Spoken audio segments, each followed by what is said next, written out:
Bonjour, je reçois Patrick Lagarde, qui est le président d'ADRA France. Bonjour Patrick. Bonjour. Ravi de vous recevoir dans C'est l'actu. Nous allons aborder différents sujets avec vous et en quelques mots, comme j'aime bien le faire, donner quelques chiffres un petit peu pour planter le décor. Alors ADRA International, qui est la grande structure, c'est à peu près 6000 employés. J'ai vérifié un peu mes sources. Le siège est aux États-Unis. Oui. Et puis ADRA International est présent dans à peu près 120 pays donc dans le monde. Alors vous êtes ici pour nous parler d'ADRA France. Ma première question est directe. Présentez-nous en quelques mots donc ADRA France dont vous êtes le président.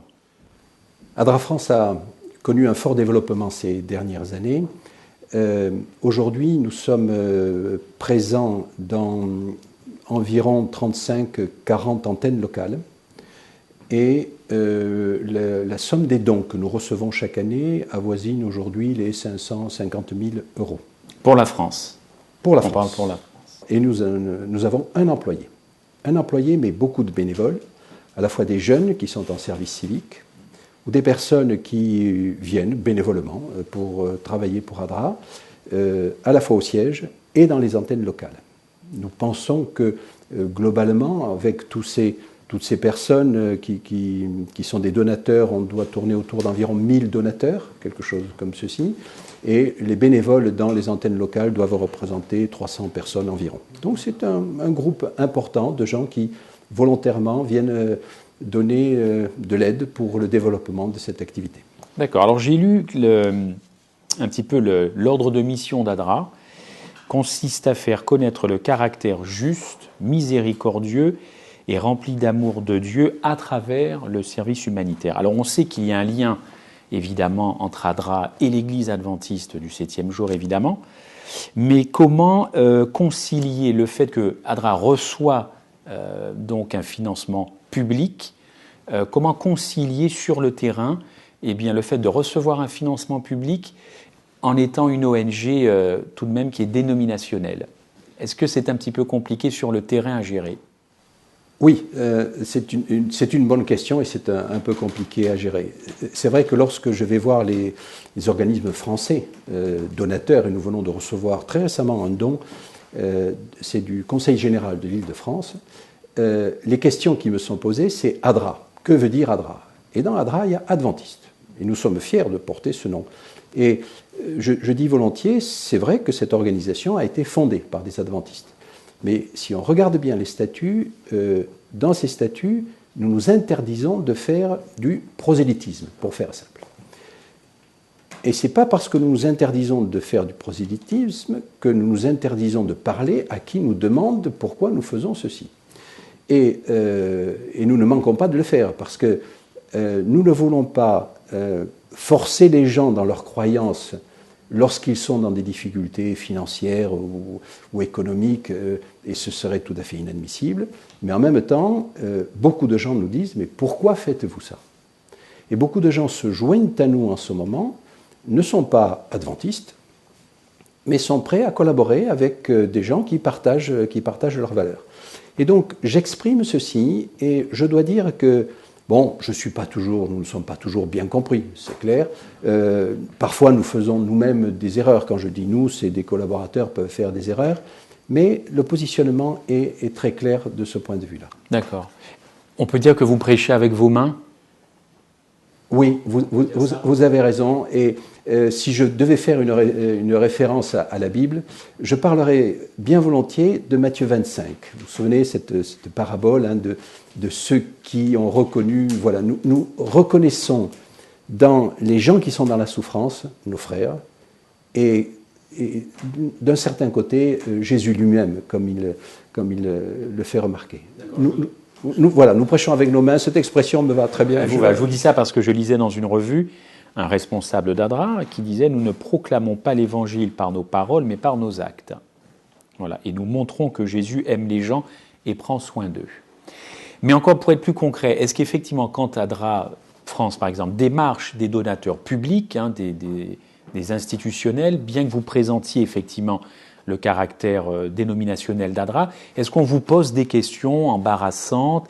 Est-ce qu'on vous demande si vous avez des arrière-pensées? Qu'est-ce qui se cache derrière tel ou tel projet? Ou alors, avec le temps, les institutionnels acceptent peu ou prou de travailler avec d'autres associations humanitaires qui sont également...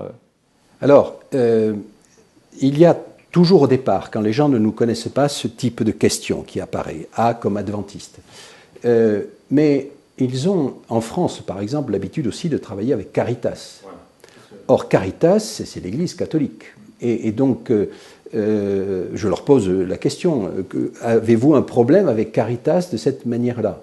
Et Caritas a les mêmes problématiques que nous et les mêmes réponses que nous. Donc, nous sommes dans ce cadre-là.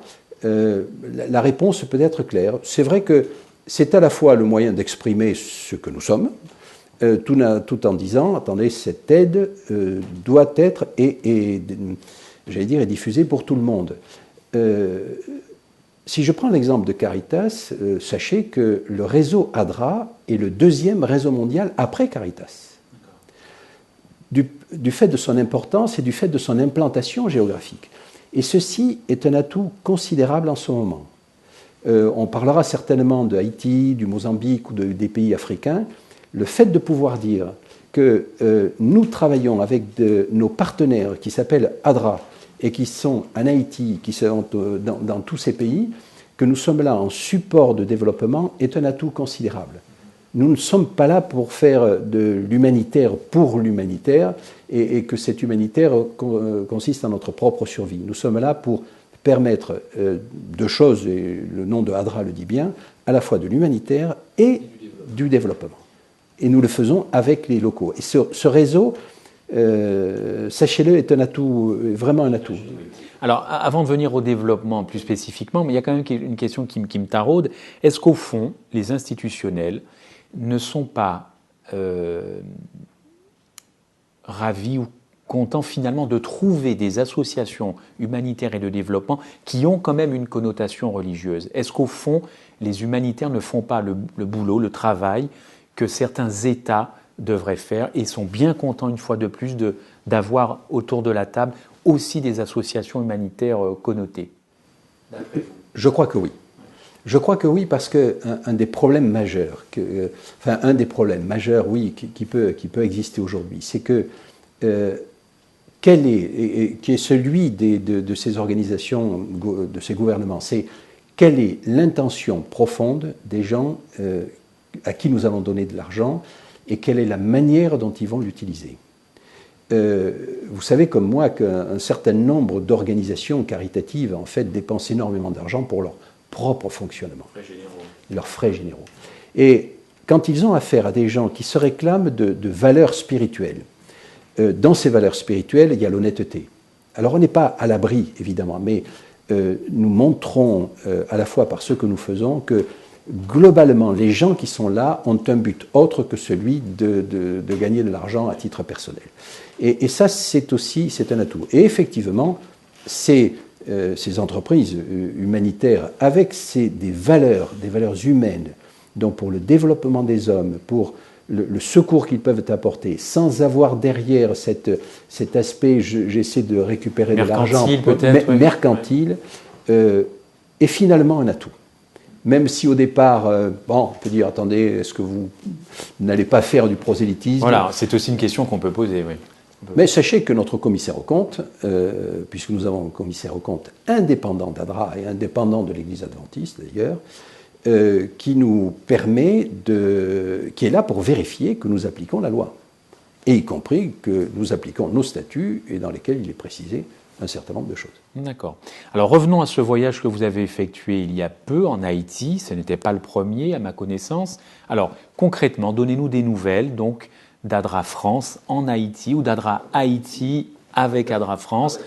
Voilà, 3 ans après le séisme, c'était en 2010, oui. Janvier 2010 peut-être? Oui, c'est exact. Le temps passe. Oui, le temps passe.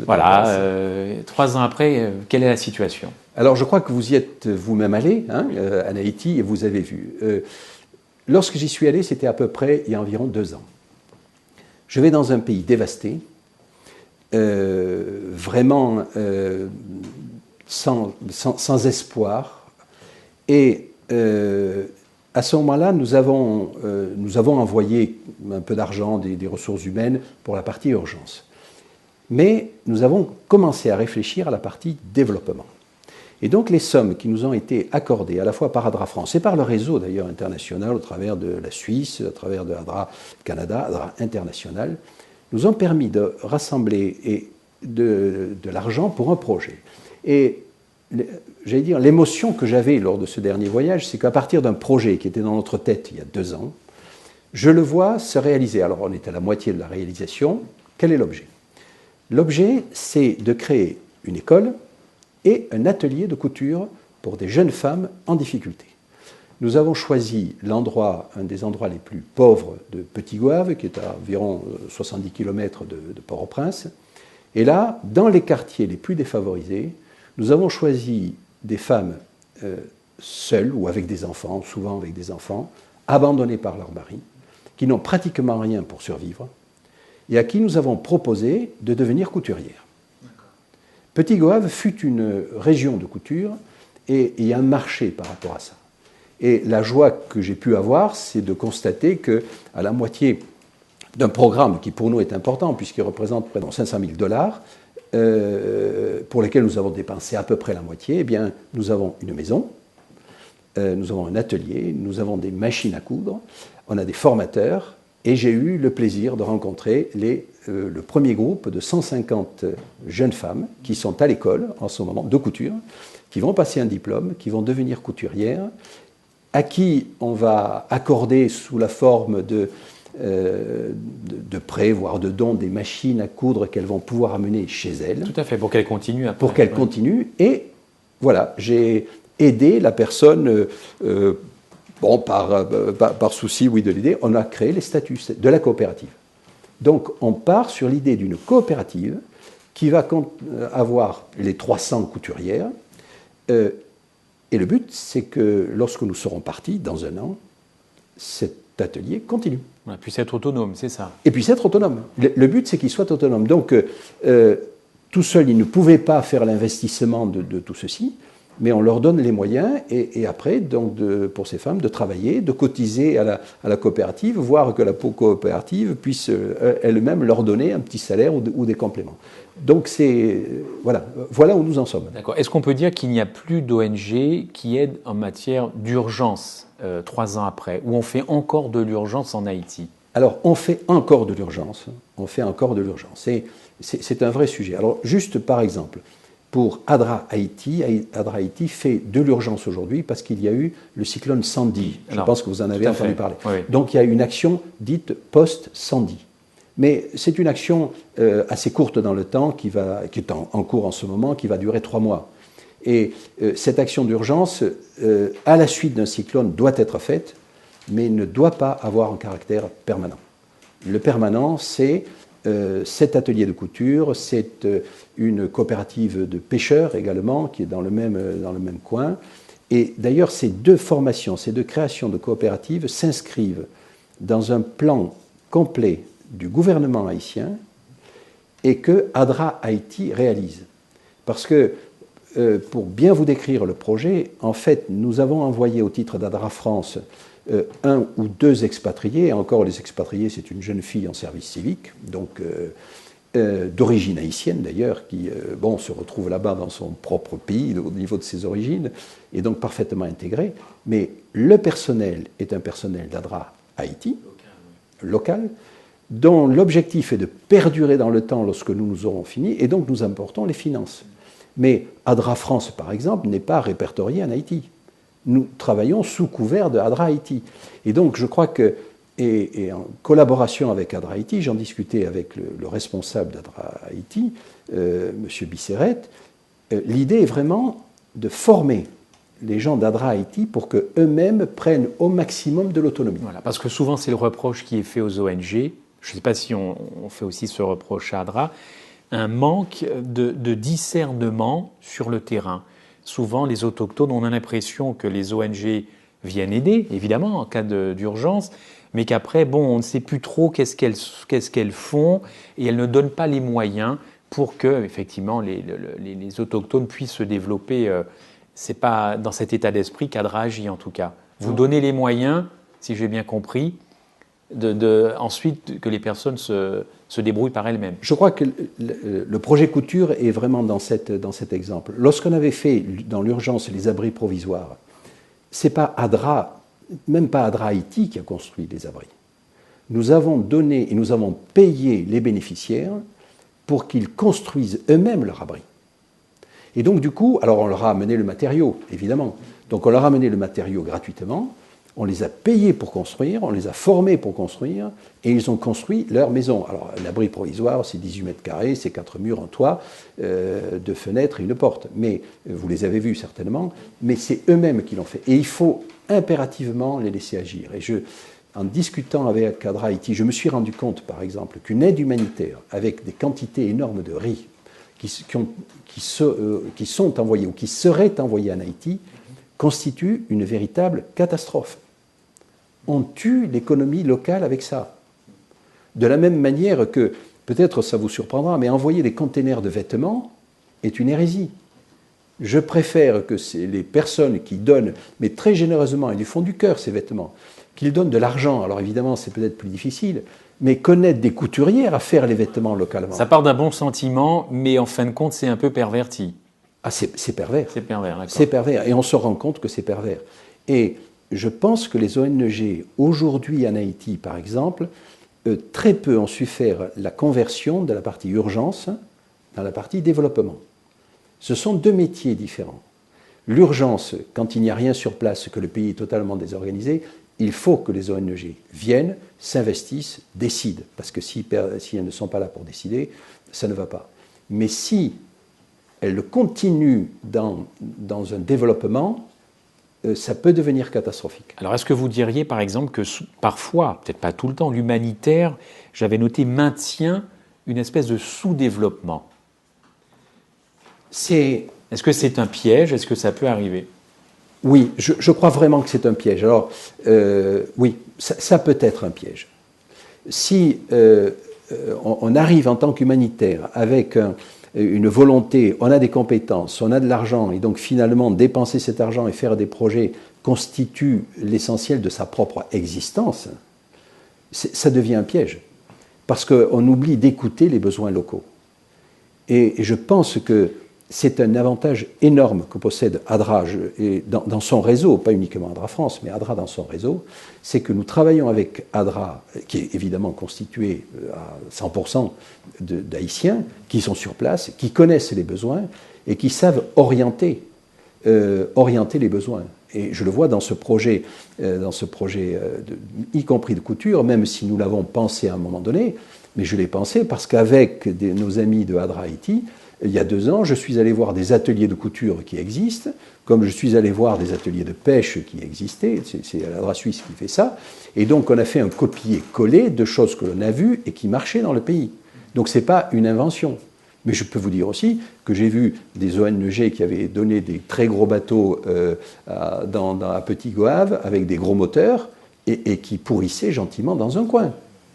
Si vous ne donnez pas les moyens de pêche, et si vous n'éduquez pas les gens, et si vous ne créez pas une structure. Donc, et ce travail de création de structures, de communautés, est le travail le plus important. Alors, je me suis aperçu que c'était une institution, ADRA, en Haïti. Hein. Est-ce que vous avez eu cette même perception ? C'est vraiment... oui, même sur les murs de Port-au-Prince ou de Petit Goâve, on loue quelque part la présence d'ADRA. Est-ce que vous partagez... Je partage ce point de vue. Un jour, j'étais allé à l'ambassade de France, je me présente et bon, le gardien qui était là, bon, nous avions rendez-vous mais ne savait pas trop, j'ai sorti une carte d'ADRA, il connaissait ADRA.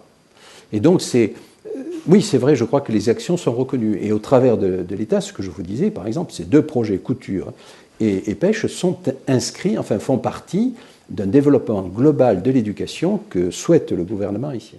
D'accord. Alors on va quitter un petit peu cette île quand même des Antilles. En 2 mots, d'autres projets qui ont cours actuellement avec ADRA France dans d'autres pays. Alors nous sommes à la fois sur des tout petits projets. hein, ce que nous appelons les cadeaux solidaires. C'est-à-dire que là, nous récupérons de l'argent pour ici faire quelques actions humanitaires. On est en train de préparer d'ailleurs, il va y avoir un problème humanitaire majeur dans les pays du Sahel. À terme, la sécheresse est présente et nous avons déjà donné un camion pour le transport des vivres. Mais je pense que nous allons assister malheureusement dans l'année 2013 et peut-être 2014 à une catastrophe, une assez grande catastrophe. Un autre projet est celui de puits, par exemple. De puits, c'est au Mozambique. Alors l'idée est la suivante, c'est que on creuse un puits à 40 mètres de profondeur, hein, c'est pas à 3 mètres, parce qu'à 3 mètres, l'eau peut être polluée. On descend jusqu'à 40 mètres.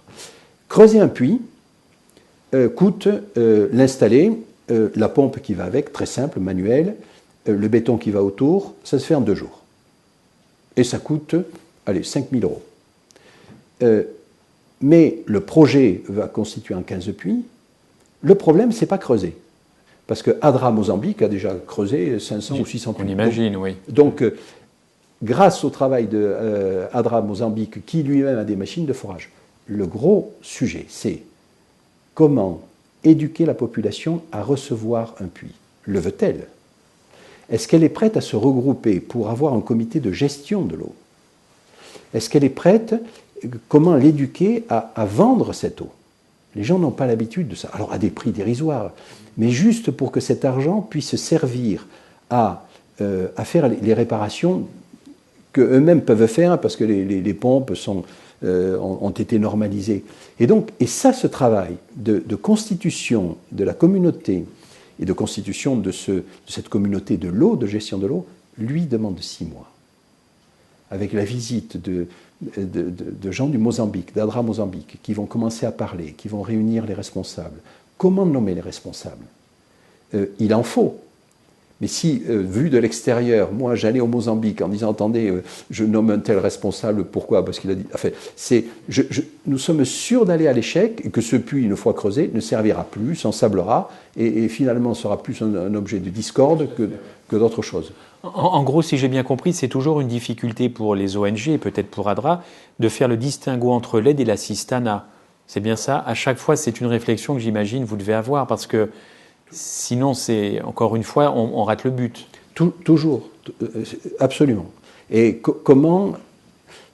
C'est vrai que les organismes qui nous donnent de l'argent pour ça sont très attentifs, parce que l'eau, il y a des tas de projets sur l'eau. Mais comment va être utilisée cette eau? Comment elle va être traitée? Dans quel esprit vous le faites? Quels sont vos supports locaux? Parce que sinon, ça vous serait beaucoup trop cher. Mais quel est le moyen de contrôle que vous avez aussi? Parce que, y compris dans ces phénomènes-là, on peut avoir de l'argent qui coule comme l'eau sans qu'on sache très bien où il va. D'accord. Nous éduquons nos responsables, les jeunes qui vont partir ou les moins jeunes, à détecter ce type de sujet. Quelle est la perception d'ADRA avec les autres ONG? Vous parliez tout à l'heure de Caritas, il y en a bien d'autres. Voilà, avec votre expérience, quel est le ressenti des autres ONG vis-à-vis d'ADRA? Je pense qu'il y a du respect pour ADRA aujourd'hui. Chacun a sa spécialité, Médecins du Monde, Médecins sans frontières, Dentistes sans frontières, ils ont chacun des spécialités. Médecins du Monde, les French Doctors, très, très, très connus. Mais en profondeur, quiconque a fait de l'humanitaire connaît ADRA aujourd'hui.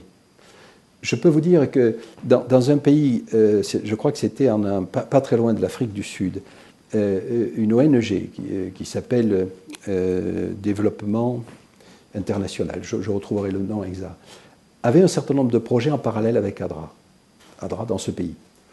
Elle a dû s'arrêter, parce que plus de financement, et toute son infrastructure, ses ressources, elle les a basculées sur ADRA local. Je crois que nous sommes respectés par le fait que nous sommes présents localement, rapidement en action, ouverts et finalement assez puissants, du fait de ces implantations locales. Il arrive un problème majeur en Amérique du Sud, on a instantanément un interlocuteur sur place. Alors qu'on va aider, ce qui a été fait pour ADRA Haïti dans le cadre de ceci. Mais ensuite, on sait que c'est localement qu'ils vont pouvoir prendre le relais et faire vivre le système. D'accord. La notoriété aussi et la crédibilité d'ADRA tient, j'imagine, au fait que les comptes sont clairs. Enfin, j'imagine que vous avez des rapports et des bilans, que ce soit au niveau français ou au niveau international. Parce qu'un ancien Premier ministre d'Haïti disait, je le cite, « Je n'ai rien contre les ONG, nous avons besoin d'elles, mais nous devons savoir ce qu'elles font dans notre pays et de notre pays. » C'était l'ancien Premier ministre. Alors aussi sur le plan financier, vous devez être clair, j'imagine. Alors, je valide cette remarque. Il a parfaitement raison. Il a parfaitement raison. Et par exemple, si vous prenez ADRA France aujourd'hui, nous avons un commissaire aux comptes. Et le commissaire aux comptes nous oblige, et c'est-à-dire que nos comptes, par exemple, sont audités, arrêtés par une assemblée générale, et qu'ils sont publiés sur Internet. Et publiés avec la remarque du commissaire aux comptes, qui du coup s'engage au travers de ceci. Et moi, et c'est vrai que nous sommes assez fiers de pouvoir dire que nos comptes sont audités par un commissaire aux comptes indépendant de l'organisation, qui est là pour s'assurer que nous respectons la loi française et l'utilisation des dons. Juste, par exemple, si un donateur donne en disant « je veux donner pour Haïti et pour le projet Couture », cet argent ne peut aller qu'en Haïti et pour le projet Couture. Et le commissaire aux comptes s'assurera que nous faisons ceci. Et de notre côté, nous avons un souci de l'utilisation des coûts de structure. Par exemple, sur le précédent projet en Haïti, c'est vrai que c'était celui qui m'occupait, j'y étais aussi allé pour ça, j'ai fait ce qu'on appelle un cost, une analyse qu'on appelle cost efficiency, c'est-à-dire quelle était l'efficacité de l'argent qui avait été envoyé. Parce que ceci est demandé par les donateurs institutionnels. Donc non seulement ils demandent les papiers, mais ils demandent qu'à la fin, ils veulent des nouvelles, mais ils veulent un audit du travail que vous avez fait. Et j'ai pu, à l'époque, montrer, par exemple, que dans le cas des abris provisoires, il n'y avait eu que 10% des sommes données qui avaient servi à payer des expatriés.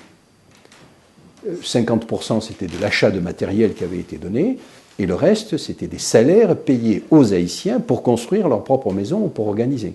Et donc 10% de coût de structure dans ce cas-là est un coût tout à fait raisonnable et même plutôt performant. Et nous avons ce souci-là, et je vous dis, nos comptes sont audités et publiés. Donc quiconque veut ces comptes va sur Internet et les trouve. Dernière question, quel est votre souhait, tout simplement, pour ADRA France, pour ces prochaines années? Mon souhait, c'est que, vous avez compris, il y a deux volets. Il y a ce volet qu'il ne faut pas oublier, on n'a peut-être pas parlé suffisamment, qui est les actions menées en France, aujourd'hui, avec ces 200, 300 bénévoles qui agissent au quotidien pour donner, pour faire des maraudes, pour donner aux sans-abri, pour donner des vêtements, pour donner de la nourriture, pour aider, voire dans le logement. Une action au quotidien remarquable, qui exige, sachez-le, des contraintes d'ailleurs. Hein. Donner de la nourriture comme ceci, il faut faire attention, la chaîne du froid doit être respectée, enfin il y a tout un tas de choses que nous voulons et qui sont nécessaires. Et ce travail, qui est remarquable, permet de répondre à un certain nombre de besoins. Alors c'est plus des besoins d'urgence que de développement encore. Je souhaiterais volontiers que ADRA France, dans son activité France, s'oriente, y compris vers le développement. Alors je reconnais que ce n'est pas simple, les gens ont besoin d'un emploi, est-ce que ADRA France peut se mettre à remplacer l'Agence pour l'emploi? Mais individuellement, je suis sûr que c'est fait. Et au niveau international, ce que je souhaite, c'est que ADRA se professionnalise encore, avec une expertise qui pourra être en support au pays. Et encore une fois, en évitant d'avoir dans l'idée que c'est ADRA France qui fait les projets. ADRA France ne fait pas les projets. ADRA France participe par son argent et par le don de nos donateurs à des projets globaux dans lesquels nous envoyons des compétences. Et je suis étonné de voir par exemple ces jeunes en service civique qui ont des salaires dérisoires, ils sont payés par l'État aux alentours de 400 € et nous on leur donne 100 €. Mais des jeunes moins de 25 ans avec des masters. et qui acceptent d'aller travailler comme ça, de donner, de partager leurs compétences à l'étranger. Des jeunes filles qui partent en Haïti, sachant qu'en Haïti, on vit quand même, les bureaux sont fermés avec des murs, vous les avez vus, du fil de fer barbelé, et à l'intérieur, un garde armé d'un fusil à pompe. Et elles y vont, courageuses, déterminées, pour permettre à ces populations de quelque part se sortir d'une emprise qui, malheureusement, surtout en Haïti, pour revenir à ça, a pu être et risque d'être celle des ONG. Je suis des ONG étrangères. Donc, voilà, je reviens très, très heureux, c'est vrai, de ces voyages, très heureux de ce travail qui est fait. Nous avons à progresser en permanence. Et je tiens aussi et surtout à remercier ces donateurs qui voilà, participent à ce type d'action. Tout à fait. Patrick Lagarde, merci pour cet éclairage, en tout cas sur ADRA et sur l'humanitaire en général. Merci Christophe de cette interview. À très bientôt. À très bientôt. Au revoir. Au revoir.